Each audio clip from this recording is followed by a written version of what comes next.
And to think that I saw it on Mulberry Street. When I leave home to walk to school, Dad always says to me, "Marco, keep your eyelids up and see what you can see." But when I tell him where I've been and what I think I've seen, he looks at me and sternly says, "Your eyesight's much too keen. Stop telling such outlandish tales. Stop turning minnows into whales." Now what can I say when I get home today? All the long way to school and all the way back, I've looked and I've looked and I've kept careful track, but all that I've noticed except my own feet was a horse and a wagon on Mulberry Street. That's nothing to tell of. That won't do, of course. Just a broken down wagon that's drawn by a horse. That can't be my story. That's only a start. I'll say that a zebra was pulling that cart. And that is a story that no one can beat when I say that I saw it on Mulberry Street. Yes, the zebra is fine, but I think it's a shame. Such a marvelous beast with a cart that's so tame. The story would really be better to hear if the driver I saw were a charioteer. A golden blue chariot, something to meet, rumbling like thunder down Mulberry Street. No, it won't do at all. A zebra's too small. A reindeer is better. He's fast and he's fleet. And he'd look mighty smart on old Mulberry Street. Hold on a minute. There's something wrong. A reindeer hates the way it feels to pull a thing that runs on wheels. He'd be much happier instead if he could pull a fancy sled. A reindeer and sleigh. Say anyone could think of that. Jack or Fred or Joe or Nat. Say even Jane could think of that. You have to move. But it isn't too late to make one little change. A sleigh and an elephant, that's something strange.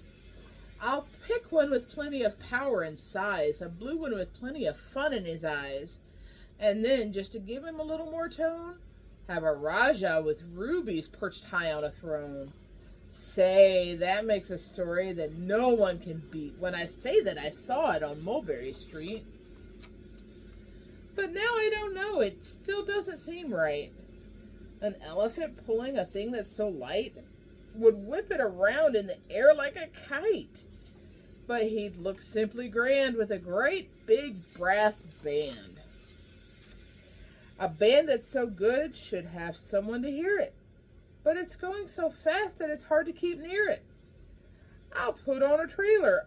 I know they won't mind if a man sits and listens while hitched from behind.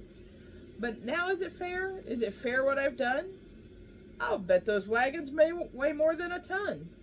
That's really too heavy a load for one beast. I'll give him some helpers. He needs two at least. But now what worries me is this. Mulberry Street runs into bliss. Unless there's something I can fix up, there'll be an awful traffic mix-up. It takes police to do the trick, to guide them through where traffic's thick. It takes police to do the trick. They'll never crash now. They'll race at top speed, with Sergeant Mulvaney himself in the lead. The mayor is there, and he thinks it is grand, and he raises his hat as they dash by the stand. The mayor is there, and the aldermen too, all waving big banners of red, white, and blue. And that is a story that no one can beat when I say that I saw it on Mulberry Street. With a roar of its motor, an airplane appears and dumps out confetti while everyone cheers.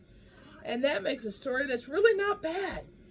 But it still could be better. Suppose that I had a Chinese boy who eats with sticks, a big magician doing tricks, a 10-foot beard that needs a comb. No time for more, I'm almost home. I swung around the corner and dashed through the gate. I ran up the steps and I felt simply great. For I had a story that no one could beat, and to think that I saw it on Mulberry Street. But Dad said quite calmly, "Just draw up your stool and tell me the sights on the way home from school." There was so much to tell, I just couldn't begin. Dad looked at me sharply and pulled at his chin.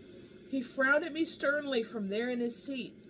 Was there nothing to look at? No people to greet? Did nothing excite you or make your heart beat? Nothing, I said, growing red as a beet, but a plain horse and wagon on Mulberry Street.